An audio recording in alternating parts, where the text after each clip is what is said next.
Bonjour à tous, c'est Simon et je suis avec vous pour parler de le cinéma.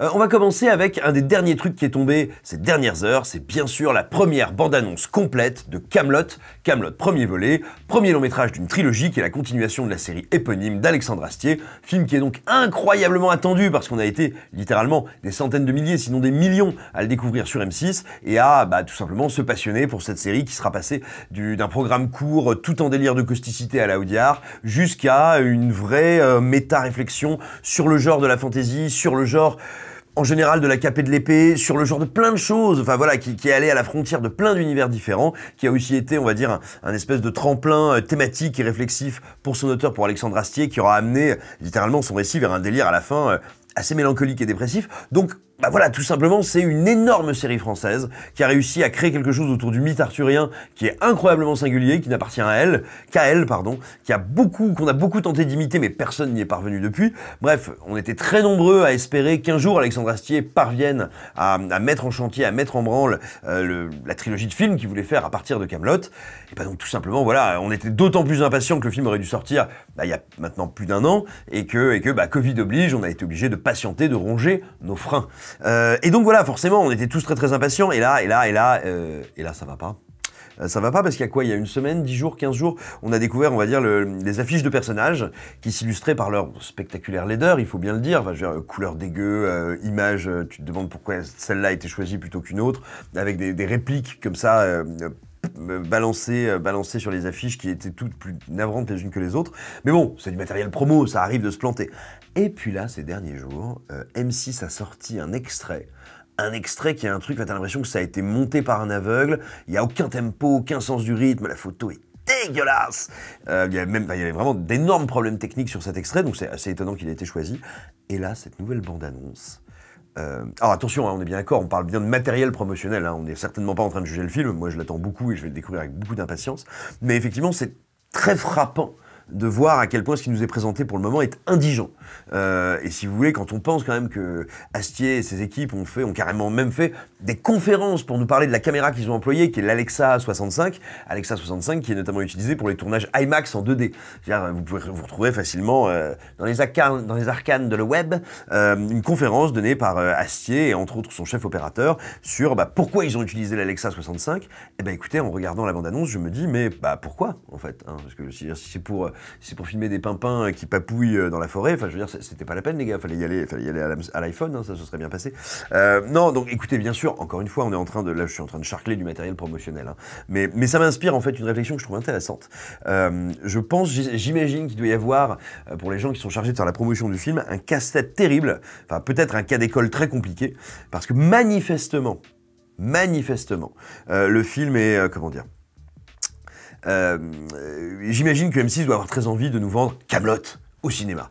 Sauf que j'imagine, Astier étant pas non plus le dernier des imbéciles, loin s'en faut, étant un auteur particulièrement accompli, que ce soit au niveau du théâtre, de la scène en général, du spectacle vivant ou du cinéma, parce que je vous rappelle qu'il a réalisé notamment 2 Astérix en animation qui sont assez canons, et le très intéressant David et Madame Hanson, qui est aussi un film qu'il a réalisé, écrit avec Adjani, qu'on vous recommande chaudement. Bref, il connaît un peu son affaire. Moi, je ne serais pas étonné, en tout cas c'est ce que j'espère, que lui ait fait un vrai film de cinéma, et que là, tout d'un coup, M6 soit bien emmerdé, parce que un film de cinéma, ça ressemble pas à Kaamelott, la série. Donc, tout d'un coup, ils essayent, au moment de la promo, si vous voulez, de nous donner l'impression que tout ça va être un long épisode de Kaamelott, ce qui serait un cauchemar absolu, parce qu'il y a un épisode de Kaamelott d'1h30, enfin si vous voulez, moi je préfère me mettre les parties dans un étau et renoncer à ma descendance.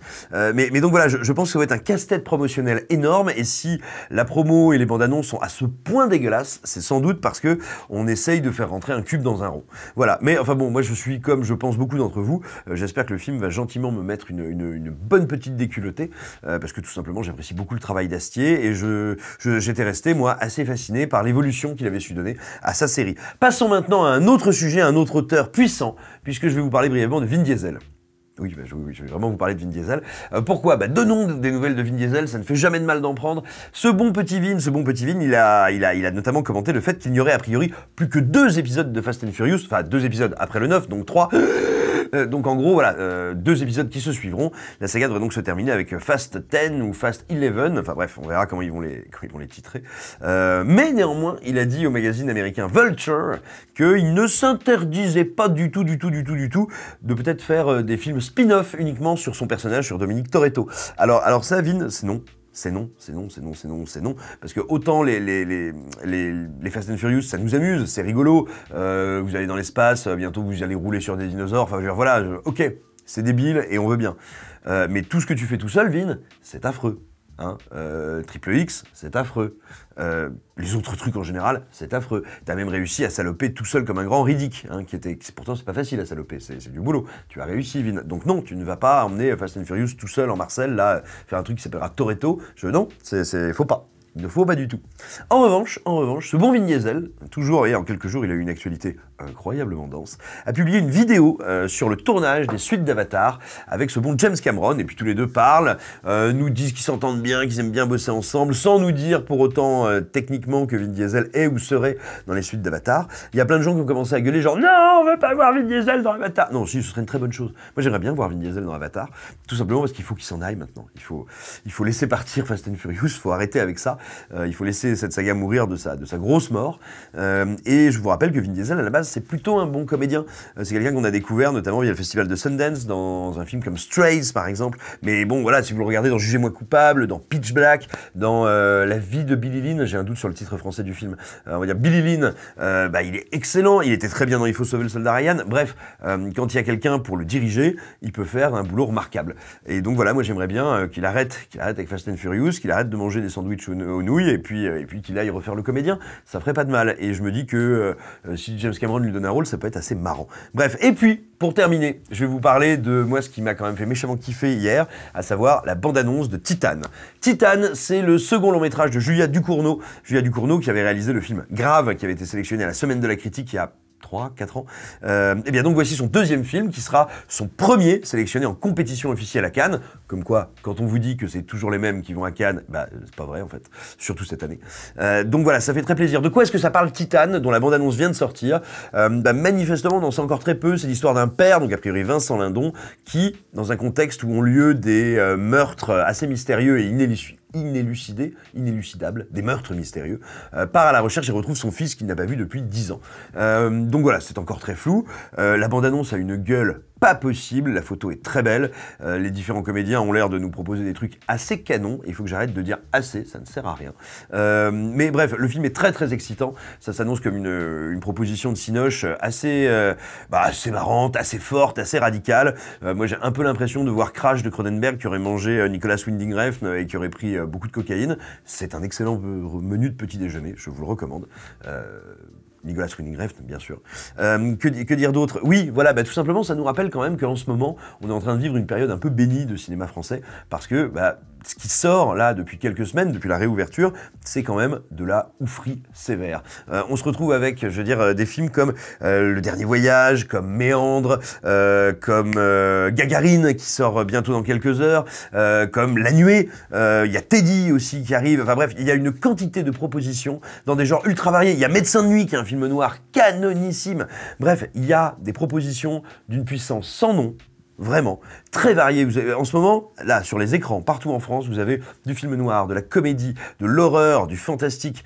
Il y a de tout. C'est canon, c'est super bien foutu. Des films qui sont ultra audacieux, excellemment bien écrits, excellemment bien interprétés, excellemment bien filmés. Donc voilà, tout ça pour vous rappeler qu'il faut toujours se souvenir que certaines vérités ne sont pas des vérités. Quand vous entendez dire que le cinéma français, c'est toujours pareil et que c'est nul, c'est faux. Quand vous entendez dire que ce ne sont que des comédies pourries et des drames nuls, c'est faux. Quand vous entendez dire que ça n'est fait qu'avec vos impôts, c'est faux. Et quand vous entendez dire qu'il faut aller voir 16 printemps, c'est faux aussi. Bref, on pense très fort à vous. N'hésitez pas à retrouver tout ce que je viens de vous dire sur écran large. Vous pouvez nous soutenir avec un lien qui est en description de cette vidéo. N'hésitez pas à aller lire les articles qui sont liés aux news dont je viens de vous parler parce que c'est toujours plus intéressant à l'écrit. Mais avant, je voudrais vous faire des petites recos. Notamment, vous recommander, non pas le film Cruella, parce que je ne suis pas cruel, mais la critique de Cruella qui est écrite par Geoffrey, qui a trempé sa plume dans le sang de Chiot, et ça a donné une critique absolument canon. Je vous en recommande la lecture. Elle est vraiment très très bien. Ouais, la critique de Geoffrey est assez canon. Et puis sinon, moi je vous recommande autre chose, je vous recommande tout simplement Wendy qui sort en salle ce mercredi 23 juin. Wendy, c'est le deuxième long métrage de Ben Zetlin. Ben Zetlin, c'est le réalisateur des Bêtes du Sud sauvage. Grand film initiatique et poétique qui était sorti il y a quelques années. Et ben là, il reste dans le même univers vu qu'on va dire c'est une relecture de l'histoire de Wendy dans Peter Pan. Je vous en dis pas plus, c'est un petit film très modeste avec un charme démentiel, des gamins incroyables, une photographie à tomber par terre. C'est très bien filmé. Et voilà, si vous cherchez une petite rêverie pas comme les autres en salle, et ben là, il y a un gros morceau de soleil qui vous attend dans ce film-là. J'espère qu'il vous plaira et j'espère surtout que vous aurez plaisir à lire les critiques qui sont sur écran large qui vous causent des films qui sortent. Bref, prenez bien soin de vous, prenez des gros coups de soleil, on vous embrasse et on pense à vous.